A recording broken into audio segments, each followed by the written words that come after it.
guys, this is Rachel.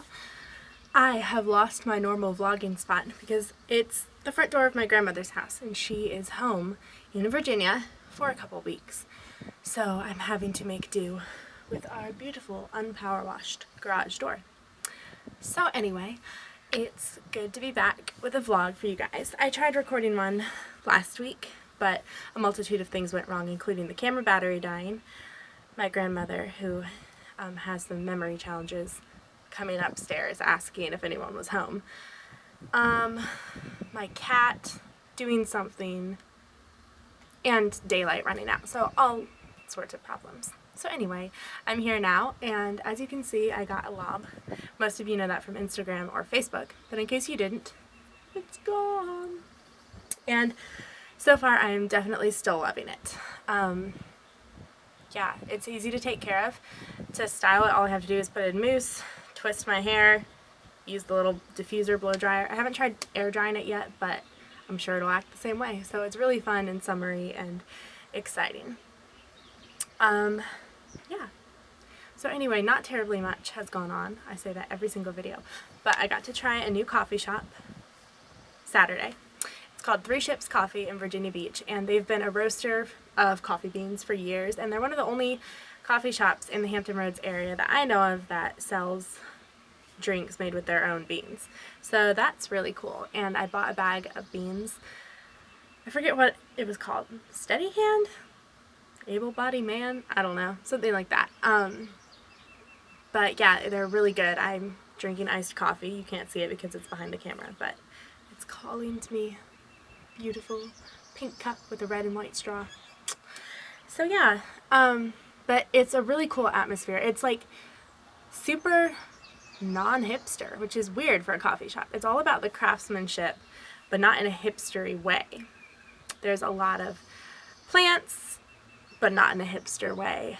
There are lots of pieces of cool furniture and lots of wood and chalkboard signs, but not in a hipster way. And that makes me feel good because I don't know about you guys, but I have found it so hard to find a coffee shop where I feel like I fit in.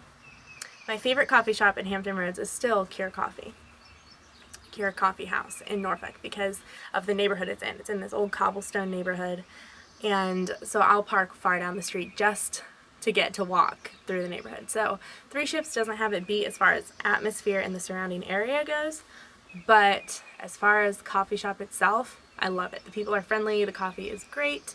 I tried the single origin cold brew, which was super good, and like I said, I've started taking my coffee black, which is so weird, but that makes it nice because I can actually taste flavors in the coffee. You know, they're like, this should have, you know, notes of red fruit and chocolate. And I'm like, oh, that's nice. I'm covering it up with milk. But now I'm just like, oh, I can taste the red fruit and the chocolate. So yeah, that's what's going on in the coffee front. I'm hoping to make some cold brew.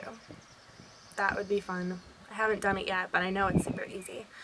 And the 30-day Brighten Up Challenge has been going really great. I feel like if I sat down kind of stiffly a few moments ago, that's because I accidentally did 150 squats the other day. Because in my morning workout routine, I end up doing 50 squats. And then I went to a girls' night, and they were having chocolate waffles with ice cream on top. So I ate whipped cream and fruit. But anyway, one of the girls was like, oh, I forgot to do my squats. Anyone want to do them with me? So I did. And she told me that it was 3 sets of squats. No, that's not what she said. She said it was four sets of 8 squats or something. What she didn't tell me is that there are 4 different kinds of squats, 8 of each, and 4 rounds of all of that total, which makes a total of about 100 squats. So yeah, my legs are killing me, but that's okay. It's been feeling great. It's not that hard to not eat sugar and not eat wheat. What I'm finding harder is to avoid the stuff that has soy in it, to avoid other kinds of grains, and to eat enough protein. So those are my things I'm working on. Water consumption at home has not been the greatest. I need to work on that. I get busy and I leave my drink, you know, elsewhere. But yeah. So I've noticed, sorry, I'm hearing something behind me. A family member? I don't know. But yeah, I've noticed that a lot of my friends on Facebook have been talking about how many people are getting married and getting engaged and stuff. I know of at least 2 weddings this past weekend and 2 new engagements.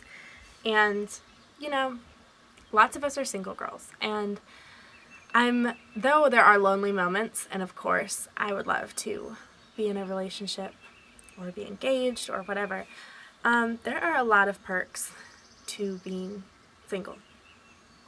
For one, you're very much more free. Your free nights or weekends are not taken up by needing to spend time and with another particular person and work through relationship issues. You're pretty much a free agent, and by not being married, you're definitely a free agent.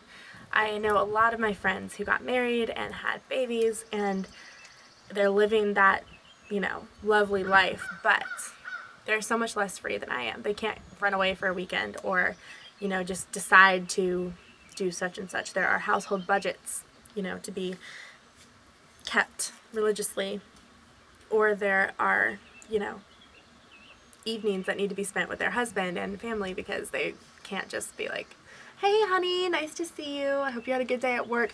I'm leaving. Peace out. I'm going to go with my friends. You can't do that. And so that's one thing. More freedom in your schedule. That's great for being a single girl. Another thing that I read in an article recently that was like, that's a good point, is that if you've been single this long, I am almost 24. Fun fact, I've never been asked out on a date. I have so many good friendships with guys, but no boyfriend among them. So, the fun thing is that I know that I am a complete and whole person without a significant other. I know that for almost a quarter of a century, that sounds so weird, almost a quarter of a century, I have lived without the heart companionship of another human soul. I apologize for the very loud goose that is randomly flying over my head right now. Please just disregard that. But anyway, so that's number 2. You are a whole person if you are single and you don't need other people to compliment you. Not like give you compliments, but compliment each other in harmony. That's great. But to survive, no, we've got this. Number 3. Let's see. What are some more fun things about having no boyfriend? You don't have to share your food at a restaurant. That plate comes with heaping fries, or that plate comes with a nice kale salad. You don't have to share it with anybody. You get an ice cream cone. Number 1, there's no sharing. Number 2, there's no stupid things like hitting each other on the nose with the ice cream cone. Number 1 pet peeve in rom-coms is wasting a perfectly good ice cream cone. Can I get an amen? So ridiculous. I hope I don't lose my brain like that when I'm in love. Number 3, this would be number 4. Number 4, you can watch what movie you please, I can be like, hey, girls' night, we're watching The Devil Wears Prada for the 24th time. Do you care? I'm like, no, I don't care. I love The Devil Wears Prada, which is a really good movie, by the way. So that's another thing. And let me think of a couple more. Well, I can wear the brightest lipstick I want to right now. Someone said one time that bright lipstick, guys don't really like it because I guess they don't want to kiss you or something. I've never tested that theory, but I would be very sad if it was like, now that I am your true love, you may never wear red lipstick again. I'd be like, you know what? You'll survive. Unless like he really, really, really hated red lipstick and he was like, please, out of my sight. And then I'd just be like, what's your problem? But I might do it for him because I loved him. But I don't have that problem. I can wear hot pink, red, fuchsia, magenta. I can wear all sorts of things. Same goes with clothes, Somebody's like, you know what I've always hated? I've always hated tunic tops. I'm like, well, I love tunic tops and there's no one to tell me otherwise. So yes. Number 6, would that be? You have lots of time to be a bridesmaid, which is really, really fun, because I am a firm believer in the fact that the bridesmaid positions should go to unmarried friends. Married people already have had wedding fun. Bridesmaids need to be your unmarried friends. You get to be a bridesmaid. You also have never had the expense of a wedding yet, which is really cool. And you've never had to go through the rigmarole of changing your legal name on all your important documents. That's got to be such a pain. Unless you're one of those people who like changed your name for no good reason, in which case I'm like, that's nice. I can no longer call you Jennifer. And I can't get used to calling you Stacy Rico Buttercup Mayhem, which is just a weird name. So anyway, girls, if you're single, here's to being single. It's a little dandelion fluff I picked. These things never, ever work when I want them to. Okay, I hope you guys have a great week. I will be back very soon with that promised post about the care packages, but my sister is out of town. So, I love all of you. I'm going to stand up on my rickety, very, very sore legs and turn off the camera. So I hope that you have a marvelous week, as I just said, that you get some sunshine, which we are very, very out of at present, and that maybe you can enjoy some iced coffee while contemplating the loveliness of your singlehood. All right, have a great time.